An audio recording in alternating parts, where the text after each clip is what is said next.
धीरन राणा, उसका कद लंबा था, अभिनेत्रियों जैसे नैन और रंग जैसे दूध और गुलाब का मिश्रण। वह लोगों की अपने इर्द गिर्द घूमती नजरों की परवाह किए बिना बाजार में शॉपिंग कर रही थी। उसके दोनों हाथ बैगों से भरे थे। पिछले आधे घंटे में उसके पापा का 4 बार फोन आ चुका था और हर बार वह बस इतना बोलती, पापा बस 10 मिनट और। आखिरकार वह बाजार की गली से बाहर मेन रोड पर खड़ी गाड़ी के पास पहुंची और सामान गाड़ी की डिक्की में रखने लगी। मॉल से शॉपिंग करने के बाद प्रीति थक गई थी। लंबी पतली प्रीति देखने में बेहद खूबसूरत थी। उसका गोरा रंग उसे और मोहक बना देता था। उसके लंबे बाल बड़े सलीके से उसके मुंह पर गिर रहे थे। उसी वक्त एक मोटरसाइकिल उसके करीब आकर रुकी। बाइक सवार ने जैसे ही हेलमेट उतारा, वह चिल्लाई, अब क्या लेने आए हो? अब तो मैं शॉपिंग कर भी चुकी, 2 घंटे पहले फोन किया था। मैं कपड़े तुम्हारी पसंद के लेना चाहती थी, मगर सब सत्यानाश कर दिया। आ ही तो रहा था, मगर जैसे ही ऑफिस से निकला, बॉस गेट पर आ धमका। उसको पता चल जाता तो डिसमिस कर देता, छिपकर आना पड़ता है। और रही बात पसंद की, वह तो हम दोनों की एक जैसी ही है। राहुल, कब तक बहलाते रहोगे? प्रेम की बड़ी बड़ी बातें करते हो और जब भी तुम्हारी जरूरत पड़ी बेवक्त ही मिले।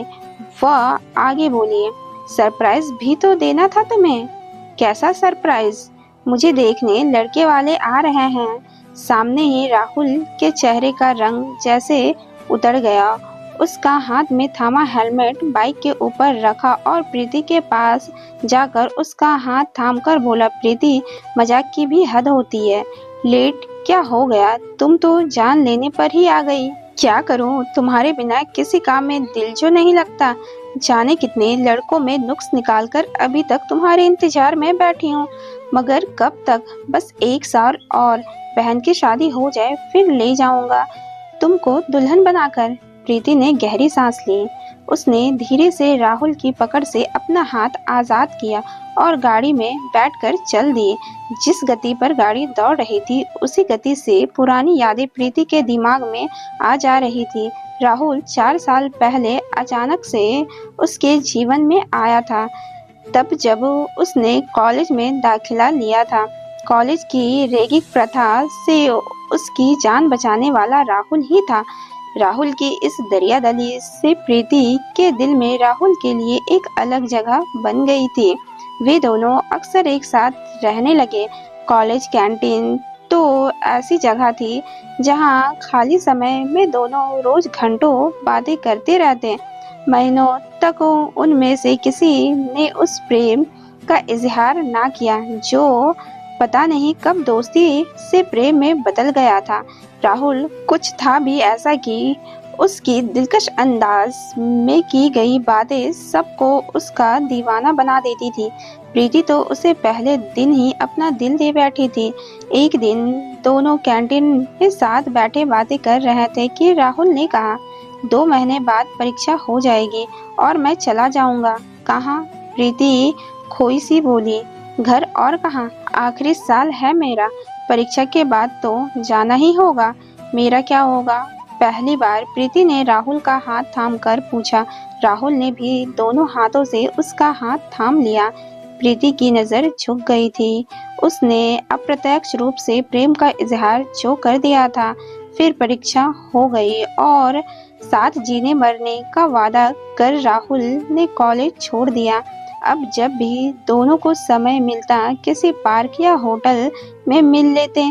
कभी कभी राहुल काम से छुट्टी लेकर उसे सिनेमा दिखाने ले जाता।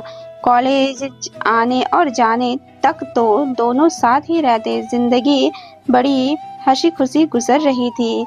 इस बीच एक दिन उसके पापा ने खबर दी कि उसके लिए एक रिश्ता आया है।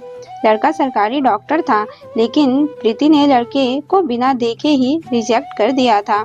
उसके बाद तो यह सिलसिला चल पड़ा। हर महीने रिश्ते वाले आते और प्रीति कोई न कोई बहाना बनाकर मना कर देती। एक दिन पापा ने मम्मी से कहकर पूछवाया कि वह किसी लड़के को पसंद करती है। तो बता दे। लेकिन प्रीति ने राहुल का जिक्र नहीं किया क्योंकि वह एक प्राइवेट कंपनी में छोटा सा मुलाजिम जो था।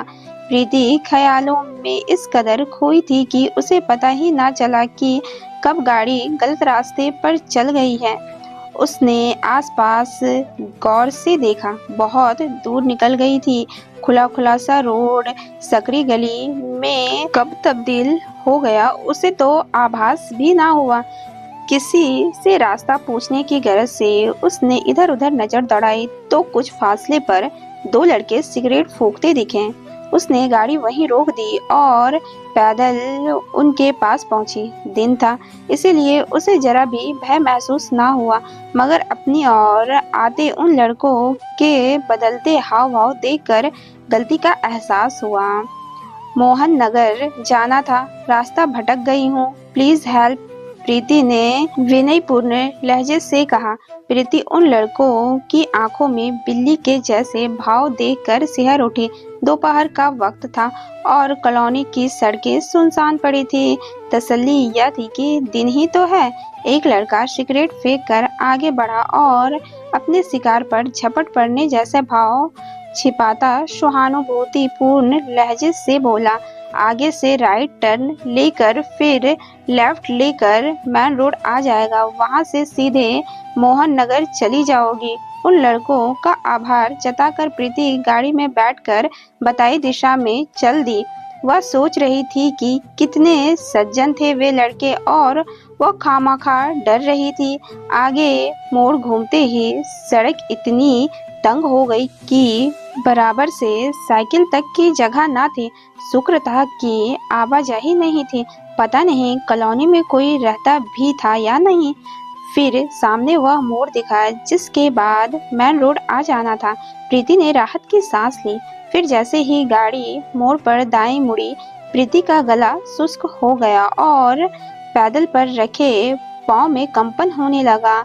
मोड़ घूमते ही सड़क 4 कदम आगे एक मकान के दरवाजे पर बंद था। उसने पल भर कुछ सोचकर गाड़ी को रिवर्स करने के लिए पीछे गर्दन घुमाई तो पीछे मोटरसाइकिल खड़ी थी। उसने हॉर्न बजाया लेकिन कोई नहीं था। अचानक बगल से किसी ने दरवाजा खोलकर उसके मुंह पर हाथ रखा और अगले पल अचानक लुप्त हो गई। आंख खुली तो उसने खुद को अस्पताल के बेड पर पड़े पाया। उसका सारा शरीर ऐसे दुख रहा था जैसे उसके शरीर के ऊपर से कोई भारी वाहन गुजर गया हो। धीरे धीरे चेतना लौटी तो उसे याद आने लगा कि वह किसी अनजान जगह किन्हीं अनजान बाहों के शिकंजे में फंस गई थी। आगे जो उसके साथ बीती उसकी कल्पना मात्र से वह सिहर उठी। तभी माँ के हाथ का स्पर्श अपने माथे पर महसूस कर आंखें छलछला गई। मत रो बेटी, जो हुआ वह एक दुर्घटना थी। हम चाहते हैं कि तू इस बात को भूलकर नई जिंदगी की शुरुआत करे। कहते कहते माँ जोर से सिसकने लगी। प्रीति अब होश में थी। जैसे जैसे उसे अपने साथ बीती घटना याद आती वैसे वैसे उसका दिल बैठता जाता। जीवन की सारी उम्मीदें, सारे सपने छोटी सी घटना की भेंट चढ़ गए थे। बस बाकी बची थी तो एक शून्यता जिसके सहारे इतना बड़ा जीवन बिताना किसी तप से कम ना था। 3 दिनों बाद अस्पताल से घर लौट आए। जो लोग उसके रिश्ते की बात करते थे उसे देखने तक न आए। संकेत साफ था। दिन भर प्रीति घर से बाहर ना निकलती। अंधेरा घिर आता तब टेरेस पर खड़े होकर बाहर की दुनिया को नजर भर देखती। एक सुबह वह कमरे में लेटी थी। पापा और मम्मी बाहर बैठे वस्तु स्थिति पर विलाप करते गुमसुम बैठे थे। उसने सुना दरवाजे पर दस्तक हुई थी। पिछले 10 दिनों से पहली बार था कि कोई उसका घर आया था। पता नहीं किसने दरवाजा खोला होगा। बाहर कोई वार्तालाप भी ना हुआ जिससे प्रीति अनुमान लगाती कि कौन आया था। फिर कमरे में कोई दाखिल हुआ तो वह सिमट कर उठ बैठी। उसने डरते झिझकते सिर उठाया। राहुल उसके करीब खड़ा था, हाथ में प्रीति की पसंद की फूल थामे। पीछे दरवाजे पर मम्मी पापा खामोश खड़े थे।